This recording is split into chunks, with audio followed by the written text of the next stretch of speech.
Bonjour et bienvenue pour cette nouvelle vidéo d'inspiration. Aujourd'hui, je voudrais commenter un message que j'ai reçu par mail. Je reçois régulièrement des messages, des partages, des questions parfois par mail, notamment par rapport à l'enseignement spirituel que je délivre 5 jours sur 7 depuis plusieurs mois maintenant et auquel vous pouvez vous abonner si vous n'êtes pas encore abonné. Vous avez la possibilité de le faire en dessous de cette vidéo et je vous le conseille vivement. Ça pourra vous aider, même si vous avez les réponses, toutes les réponses en vous. Vous allez comprendre pourquoi je dis ça maintenant. Et donc, je vais partager ce commentaire avec grand plaisir parce que ce commentaire est tellement juste et me fait tellement plaisir pour deux raisons. D'abord parce que cette personne qui laisse ce commentaire, il y a quelques mois encore, quelques semaines encore en arrière, elle était vraiment pas si bien que ça dans sa vie, en tout cas de ce que je percevais, puisque plusieurs fois elle m'a écrit et nous avons échangé par mail. Et je la sentais plutôt dans une partie ombrageuse. Et puis là, je la vois maintenant dans la lumière. Elle évolue à vitesse grand V et c'est vraiment un énorme plaisir de voir une évolution comme ça. C'est pour ça que, alors, que ce commentaire que vous allez découvrir me fait plaisir. Et aussi parce que elle dit des vérités essentielles sur lesquelles je vais rebondir, qui me font énormément plaisir. Et notamment finalement que chacun, nous avons en nous, ça j'ai déjà dit dans d'autres vidéos, mais chacun, nous avons en nous toutes les réponses à toutes les questions que l'on peut se poser, quelles qu'elles soient, même une question métaphysique. On peut trouver des réponses à l'intérieur de nous en allant les chercher par l'introspection, la méditation, etc. J'en ai déjà parlé dans d'autres vidéos. Et que c'est ça qui est important pour suivre notre voie, V-O-I-E, aussi écouter notre voix, V-O-I-X, notre petite voix intérieure, plutôt que de suivre la voix des autres ou d'écouter la voix V-O-I-X de quelqu'un d'autre.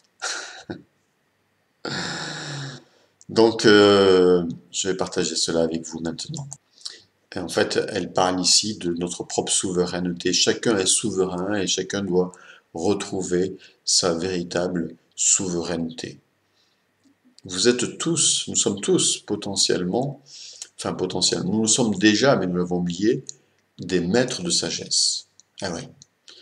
Nous sommes tous des maîtres de sagesse parce que nous avons en nous, au-delà de nous, par ce que nous sommes en tant qu'êtres spirituels, nous avons accès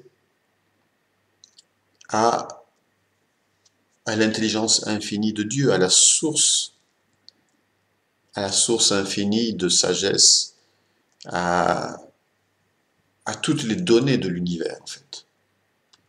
Donc, on peut par la méditation s'y connecter et trouver les réponses, et les réponses en rapport avec nous et notre propre chemin par rapport à nos questions pour avancer sur notre chemin et trouver la réponse au chemin qui nous correspond, trouver les réponses aux questions que nous nous posons par rapport à notre chemin de vie ou par rapport à des questions existentielles ou métaphysiques ou autres, ou même par rapport à des problèmes du quotidien.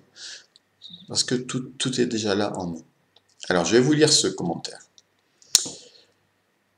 Bonjour Philippe, dont le prénom de cette personne se reconnaîtra, c'est Fiora, elle se reconnaîtra, je la remercie pour ce partage.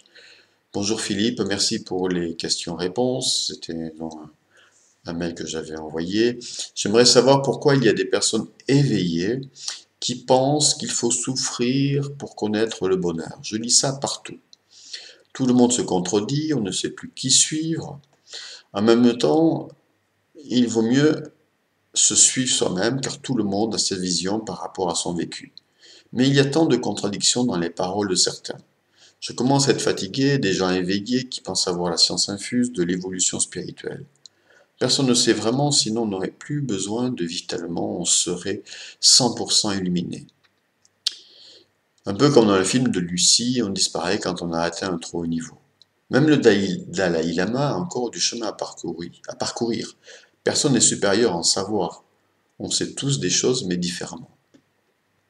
Je trouve votre approche plus humble que la plupart des gens que j'écoute.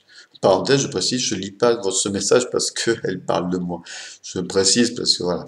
Mais je la remercie de son feedback. Mais voilà, j'ai pas choisi ce commentaire par rapport à ça. Je continue. Je referme la parenthèse. Je trouve votre approche plus humble que la plupart des gens que j'écoute et qui parlent comme s'ils avaient créé l'univers. De plus, la seule personne dont j'ai lu le livre et qui a fait preuve de modestie, c'est Don Miguel Ruiz, car il a dit dans son livre Les quatre accords Toltec, vous n'êtes pas obligé de me croire, car il a conscience que chacun a une vision propre et qu'il n'est pas forcément le plus informé au monde. La limite, je dirais que je suis à un stade où je ne veux plus savoir, car quand on veut savoir, on se fait influencer au lieu d'écouter sa conscience. On se fait voler notre pouvoir personnel avec des faux prophètes. Pour moi, l'éveil, c'est pas ça, et je ne pense pas que la source fasse du chantage en nous incitant à avoir mal pour connaître enfin la lumière. Ridicule. Je pense que l'humanité a eu son compte de malheur. Bonne journée. Je trouve génial ce commentaire. Enfin, ce partage, ce message qu'elle m'a envoyé. Je vais rebondir sur la fin et sur le début, justement, où voilà, il y aurait donc des personnes qui seraient soi-disant éveillées, qui disent qu'il faut souffrir pour connaître le bonheur. Évidemment que non, on n'est pas là, et elle a raison. Dans ce qu'elle dit, on n'est pas là, dans la façon dont elle dit, ni la source, bien sûr, n'a programmé cela.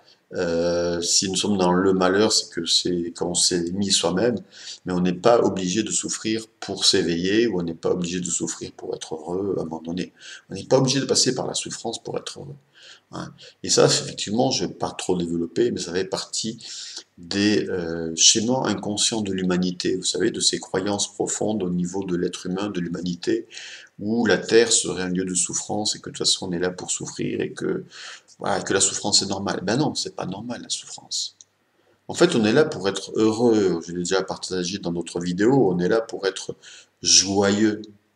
On est là pour manifester la vie dans sa plus belle, dans sa beauté, dans sa magnificence, dans ce qu'elle a de plus beau. Nous sommes des êtres magnifiques, merveilleux, et on est là pour être heureux. On n'est pas là pour souffrir. On est vraiment une des qualités spirituelles essentielles que nous sommes venus euh, expérimenter et que nous sommes venus exprimer, c'est la joie. C'est d'ailleurs la joie est la qualité d'un être véritablement éveillé. Un être véritablement éveillé, c'est un être qui est toujours joyeux, vraiment joyeux comme un enfant, qui est comme un enfant et qui ne se prend jamais au sérieux. Donc, effectivement, s'il y a des personnes qui se prennent très au sérieux et qui pensent que leur enseignement est la vérité, en fait, elles se trompent parce qu'il n'y a pas de vérité universelle.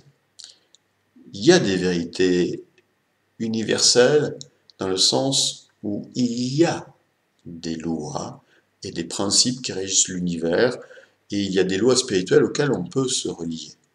Mais, je veux dire, il n'y a pas de, de vérité toute faite, applicable à tout le monde. Il n'y a pas de... Voilà, effectivement, comme le dit, pas Sophia, mais Fiora, il n'y a pas de... On peut, voilà, ce que dit quelqu'un aujourd'hui n'est pas forcément vrai pour vous. Et c'est pour ça que, plutôt, comme elle le dit, d'écouter les uns, d'écouter les autres,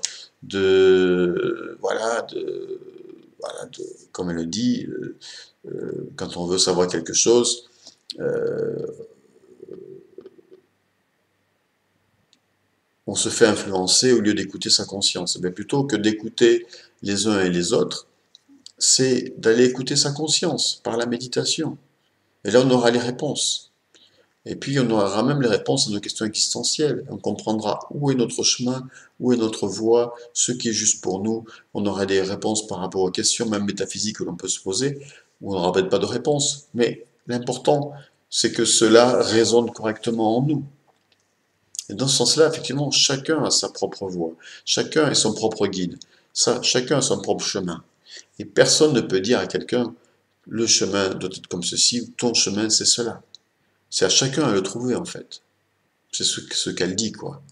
Effectivement, quand on commence à écouter les uns et les autres, sur le plan spirituel par exemple, on se perd facilement. C'est ce qu'elle dit. Et on perd notre pouvoir, parce que finalement, on est perdu dans tout ça. On ne sait plus quelle voie prendre. Est-ce qu'il faut pratiquer ci, pratiquer ça, faire ci, croire ceci, croire cela. Euh, Allez chercher les réponses en vous. Bien sûr, si vous prenez des informations, comme vous les prenez par exemple sur cette chaîne, sur ma chaîne YouTube, prenez ce qui vous correspond à vous, et puis laissez tomber le reste. Le reste, laissez-le. Si ça vous parle, ça vous parle. Si ça fait écho à vous, parfait. Si ça ne fait pas écho, laissez tomber. C'est que c'est pas le moment pour vous, ou c'est que c'est pas pour vous, que ça vous parle pas, ou que, ou que la personne qui est en train de vous parler, peut-être comme moi, est peut-être en train de vous raconter des bêtises. Donc c'est peut-être pas, ça vous fait pas du tout écho parce que c'est pas du tout cohérent. Par exemple, je sais pas. Mais voilà, c'est donc au-delà de ce que peut dire quelqu'un, l'important c'est ce que vous allez ressentir vous à l'intérieur de vous, est-ce que ça fait écho ou pas en vous. Et retenez ça, c'est tout.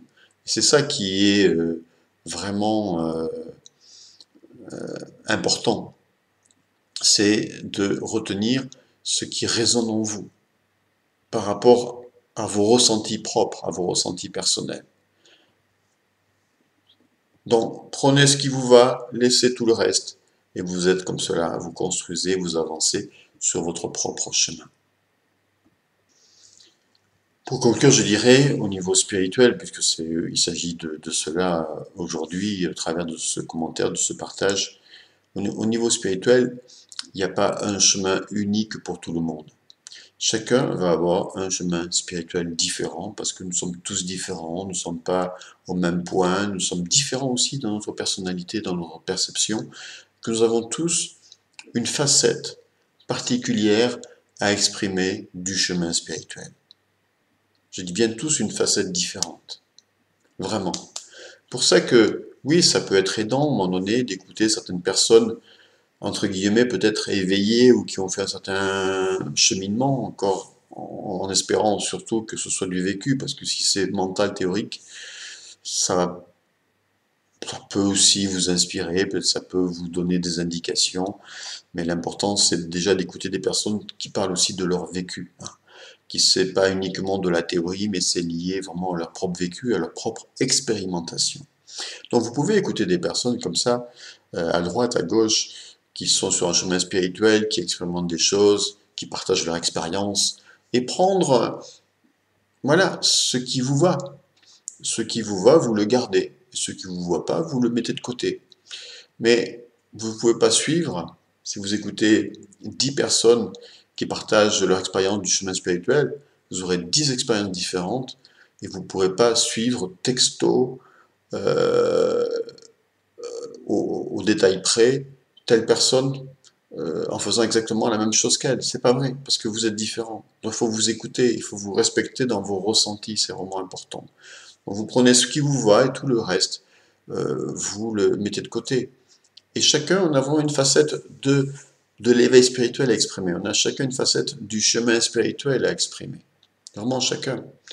Donc, sur ce chemin, bah, vous faites ce que vous ressentez, puis vous serez inspiré, guidé pour avoir des réponses à certaines questions que vous pouvez vous poser. Bien sûr, vous pouvez lire des livres, bien sûr, vous pouvez écouter des vidéos, bien sûr, vous pouvez voilà, suivre certains enseignements. C'est parfait, c'est très bien. Ça va vous guider, ça va vous inspirer, mais au bout du compte, la réponse finale, c'est vous qui l'avez. Parce que c'est vous qui en tirez, comment dire, à la fois un enseignement pour vous, c'est ça qui est important, et qui expérimentez les choses individuellement. Et cette expérience, elle est unique. C'est votre propre expérience, c'est pas l'expérience de l'autre. Donc c'est différent. Donc voilà. Donc du coup, le chemin spirituel, même s'il aura peut-être des similitudes avec telle et telle personne, c'est votre chemin spirituel, il est unique.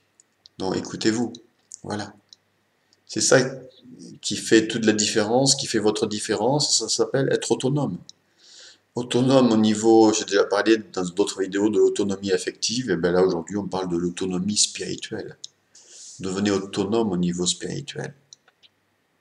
Vous n'avez pas besoin de guide, vous n'avez pas besoin de copier X, Y, Z, vous n'avez pas besoin de trouver les réponses à l'extérieur de vous. Vous avez juste tout à l'intérieur de vous.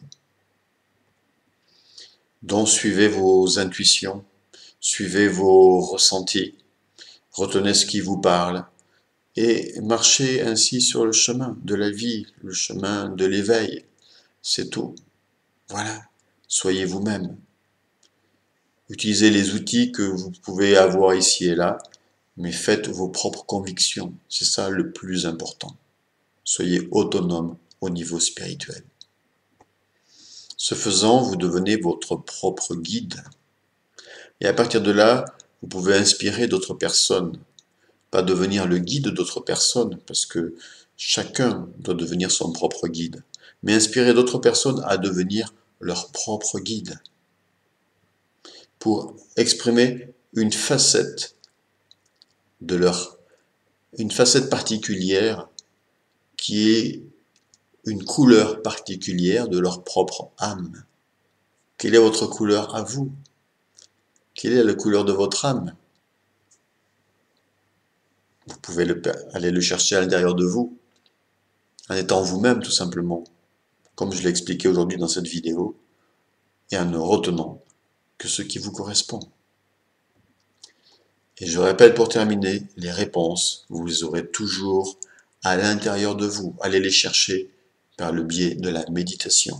J'en ai parlé dans une autre vidéo, donc je ne reviens pas à aller chercher les réponses en vous par le biais de la méditation silencieuse et de connexion. Voilà, je tenais à partager ce commentaire avec vous. Merci Fiora, et puis je vous souhaite bien une belle fin de journée. Si vous avez des questions, des commentaires, vous savez où les laisser en dessous de la vidéo.